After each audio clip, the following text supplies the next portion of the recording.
Bonjour tout le monde, c'est Romilou, on continue donc ma collection d'oracles et tarots. Merci infiniment d'être là et merci à l'accueil que vous avez réservé à ma vidéo d'hier avec l'oracle d'Opale. Vous avez compris que c'était un gros coup de cœur, donc merci infiniment. Alors aujourd'hui on va voir des choses bien différentes. Un premier tarot que vous connaissez très bien, le tarot des druides, que je vous représente rapidement parce qu'effectivement il a fait le tour de toutes les chaînes et je pense que vous l'avez pour bon nombre d'entre vous. Donc voilà, qui a été pour certaines cartes renommée princesse de baguette, princesse d'épée, de pentacle. Voilà, donc vous avez les majeurs qui sont au fond du petit livret, qui est vraiment très bien fait avec les mots-clés, le message de la carte, la signification et le sens inversé pour ceux qui lisent à l'envers. Donc ceci pour toutes les cartes. Donc un livret qui est parfait. Et des cartes, donc des grandes cartes magnifiques. Vraiment des grandes cartes, comme des cartes oracles, sauf que là c'est un tarot. Et on ne se lasse pas de voir ce sublime tarot que j'ai tendance à sortir mais plus à automne-hiver. Mais finalement, lorsque j'ai fait mon choix tout à l'heure, des jeux que j'allais vous présenter tout à l'heure, aujourd'hui, pardon, je me suis dit, mais pareil, vous voyez, comme je me dis beaucoup en ce moment, pourquoi est-ce que je garde ce jeu pour l'automne-hiver, alors qu'il est très parlant, il est magnifique, on peut s'en servir mais en ce moment, hein, je vois pas où est le problème. Donc voilà, c'est moi qui me... Enfin, je sais pas comment c'est pour vous, dites-le moi, hein, mais vous l'avez déjà dit, je pense, mais... Pourquoi est-ce que ce tarot, on le garderait pour l'automne-hiver? Oui, à cause des illustrations, des couleurs plutôt chaudes, etc., qui sont plutôt automnales, hivernales. Je sais pas. Qu'est-ce que vous pensez de ce jeu? Je pense que vous allez l'aimer. Je suis folle de cette illustration. Je vous l'avais déjà dit, je pense. Voilà, donc vous allez me dire, regardez comme c'est joli. Qu'est-ce que vous pensez de ce jeu? Moi, je ne me lasse pas de le revoir. Et là, ça me fait tellement plaisir de le ressortir. Il y a un moment hein, que je ne l'ai pas sorti, ce jeu. Alors, donc, voilà, il glisse bien. J'ai failli toutes les faire tomber. Le tarot des druides. Alors, je rangerai plus tard. On va aller sur quoi? Le tarot des mondes oniriques, que vous connaissez aussi certainement. Alors celui-ci, je l'ai en français et en anglais. Donc il est probable que je vous le remonte en anglais quand son tour arrivera. Donc voilà, très jolie boîte. Donc un guidebook comme ceci, très joli. Donc voilà, vous voyez par exemple, vous voyez en couleur. La mort avec la signification, c'est vraiment superbe. Puis alors surtout il est en français quoi, ouf, pour une fois ça fait du bien quand même hein. Donc sublime guidebook. C'est un gros coup de cœur ce jeu hein. Je pense que pour beaucoup d'entre nous, voilà son dos qui est très beau, les bordures argentées. Alors, les cartes sont certes un petit peu petites. C'est pour ça que moi, quand je m'en sers, je prends toujours le guidebook, puisqu'on a la chance, comme vous venez de voir, d'avoir des illustrations. Alors, pas toutes, mais je crois que pas toutes. Hein. En pleine page, si. On a les illustrations, vous voyez, en pleine page pour toutes. Donc, à la limite... c'est bien de prendre la carte et de prendre aussi l'illustration du guidebook. Parce que comme ça, vous avez voilà, vous avez l'illustration en grande page sur le guidebook. Donc voilà, c'est un petit peu dommage vraiment que les cartes soient un peu petites parce qu'il y a tellement de détails, tellement de magnifiques choses que bon, c'est un peu la limite de l'histoire. C'est vraiment dommage. J'aimerais bien qu'un jour ils ressortent en grand format, parce que déjà que les cartes sont petites, en plus, vous voyez, il y a eu un contour. C'est vraiment trop dommage. Mais bon, on en profite bien quand même, hein, mais voilà, on a la chance qu'elle soit, comme je viens de vous dire, qu'elle soit en pleine page sur le guidebook, donc c'est bien. Dites-moi ce que vous pensez de ce jeu. Il est très troublant. Enfin, moi qui adore les détails, c'est un de mes coups de cœur. Hein. Je crois qu'on est plusieurs hein, à l'avoir en coup de cœur, ce jeu. Ouais. J'approche hein, bien pour que vous puissiez voir bien toutes les illustrations. Enfin, pas toutes, hein, parce que c'est pas l'idée, mais voilà. Très très très beau jeu. Je vous représente la boîte pour ceux qui ne connaîtraient pas. Le tarot des mondes oniriques que vous retrouvez donc sur toutes les plateformes. Je pense qu'il n'y a aucun souci. Un autre jeu complètement différent, l'oracle vibratoire des anges. Donc qui arrive dans une boîte comme ça, très couleur safran, très jolie. Que j'ai ressorti parce qu'en fait je m'en servais pas assez, moi qui adore, qui suis fan des anges.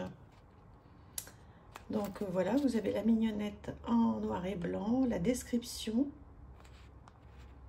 la symbolique, l'énergie, la couleur, les mots-clés, le message, le sens du message et des mots, le sens du tirage, les pistes des réflexions et les pistes d'action possibles avec effectivement des mandalas au fond que vous pouvez photocopier, dessiner, etc. Donc vraiment il y a un beau travail à faire hein, avec ce guidebook. Je ne l'avais pas sorti à un moment, je sais pas, j'avais eu un souci avec lui, j'accrochais pas plus que ça. Et maintenant, enfin j'ai adoré quand je l'ai eu, après j'accrochais plus, moi qui suis dingue des anges. Et quand je vous en avais parlé, ben, finalement j'ai gardé près de moi et maintenant ça y est. Il est revenu complètement dans mon cœur et merci à toutes celles et à tous ceux qui m'ont encouragé à continuer à travailler avec. Parce que je ne sais pas ce qui m'avait pris à l'époque. Bon, je crois que dans ces cas-là, il ne faut même pas réfléchir. Hein.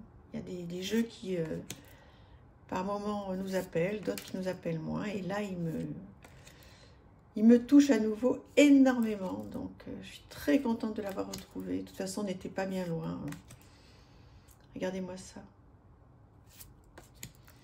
Donc, magnifique jeu. Voilà, vous pouvez me redire hein, ce que vous en pensez, même si je l'ai noté hein, pour certaines d'entre vous. Je l'ai noté dans mon petit répertoire à côté de vos noms. Mais, ouais, trop beau, magnifique, j'adore. Ensuite, on va aller sur quelque chose de très différent que vous devez connaître, la boîte à tirer les cartes. Ben, j'ai eu un petit peu de mal à le trouver celui-ci. En fait, je l'ai trouvé sur Vinted à un prix relativement raisonnable que j'adore. Voilà, j'en avais envie depuis très longtemps et puis j'arrivais pas à le trouver en dehors d'occasions. Donc, je me suis mise en recherche. Et donc, vous voyez comment c'est fait. C'est trop mignon. Alors, attendez, je vais essayer de vous présenter.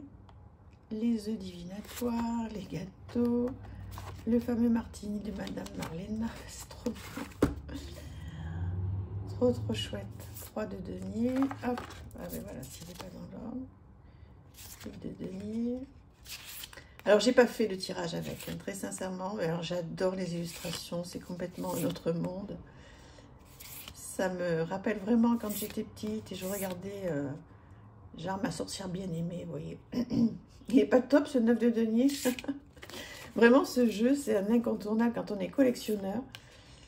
Je pense que c'est vraiment cool. Alors, enfin, voilà, là, les coupes, qu'est-ce qu'elles font avec les deniers? Ça, voilà. Ensuite, je vais vous présenter une ou deux des coupes. Oui, vous le retrouvez à, je sais pas, 40, 50 euros quand même, hein, quand même. Sur les plateformes d'occasion. Ça, c'est la série des bâtons. Et ça, donc, ça doit être, si j'y arrive, les majeurs. Il m'amuse, mais tellement ce jeu. Il est chouette, hein, je vais en sortir quelques-unes. Voilà, des majeurs. Dites-moi ce que vous en pensez, ça change, hein. C'est trop chouette.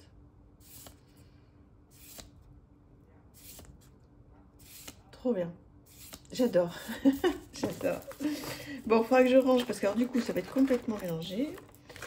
Le petit guidebook, je vous l'ai présenté. Oui, je vous l'ai présenté. Voilà. Et je vous représente la boîte. Voilà, si vous voulez la chercher sur Vinted, par exemple, la boîte à tirer les cartes. Trop chouette. Sur quoi on va partir? Celui-là, vous le connaissez, je vais attendre un peu quand même. Celui-ci, le Witchy le Normand, vous le connaissez aussi, puisqu'il est sorti en pocket. Je ne l'ai pas pris en pocket. Bon, moi j'ai ces grandes cartes que j'aime énormément. Magnifique, magnifique jeu. J'adore les grandes cartes. Les mots-clés, la signification et le message Witchy, vous voyez, c'est très, très, très joliment fait. C'est très soigné. C'est tout ce que j'adore. Angie, c'est vraiment la personne que je suis. Alors même si j'en suis beaucoup d'autres, hein, mais la personne que je suis, incontournable pour moi, pour les guidances qu'elle fait. Maintenant, elle les fait tous les 15 jours. C'est tellement pertinent. C'est tellement... J'adore ce qu'elle fait. Donc voilà son jeu que je vous connaissais bien. Alors j'hésite. Je ne sais pas si je vais prendre la version pocket. C'est vrai que là, les cartes sont tellement grandes que, bon, évidemment... pas faire de grands tirages, mais bon, moi je fais pas de grands tableaux de toute façon, donc je me sens pas suffisamment légitime pour faire des grands tableaux de Lenormand. Je suis pas assez voilà, je suis pas encore assez forte dessus. Autant à 3, 6, 9 je me débrouille correctement. Les grands tableaux, j'y arrive pas encore. Il faudra que je m'y mette, mais je m'y mettrai parce que je suis passionnée par le Lenormand. Voilà. Donc, dites-moi ce que vous en pensez. Puis, est-ce que vous avez la version mini? Est-ce qu'elle rend aussi bien? Est-ce que vous m'encouragez à la prendre? Voilà, je vais suivre un petit peu votre avis. On va faire un dernier jeu. Celui-ci, il est sorti en français. Je ne l'ai pas, mais j'en ai très envie. On va le regarder. Pareil, si vous l'avez en français, dites-moi. Est-ce que ça vaut vraiment le coup que je le prenne en français? Parce que je ne veux pas doubler les achats pour rien non plus. Voilà, donc là il arrive avec donc une mignonnette, plein de petites choses, bon à traduire, mais sur un papier vanille, très joli, de très bonne qualité. Il y a des suggestions d'exercices, donc moi ça j'adore. Pour tous les jours de la semaine, vous voyez, lundi, mardi, mercredi, jeudi, vendredi, samedi, dimanche, trop bien. Trop bien. Et d'une qualité incroyable, sublime. Et donc, oui, effectivement, je suis pratiquement sûre de moi qu'il est sorti en français. Et là aussi, hein, je pense que je vais suivre votre avis parce que vous avez toujours des ressentis et des avis qui m'intéressent. Donc, si vous me dites que le guidebook est vraiment bien fait, qui mérite... voilà, ça me fera du travail en moins parce que de traduire à chaque fois, c'est quand même un vrai job. Donc, n'hésitez pas à me dire si je le prends en français ou pas. Voilà. Comme je vous disais, il faut quand même un petit peu, voilà, limiter les achats. Surtout que ma wishlist, là, comme j'en achète peu en ce moment, s'allonge. Ah oui, je vous disais aussi, j'attendais un autre jeu. J'attends le marcheur de papier, la nouvelle version de Chloé Bonfils, que j'ai acheté dans la boîte d'édition de Valérie Mariotte. Et oui, je l'attends aussi, en plus de celui de Angel Taina.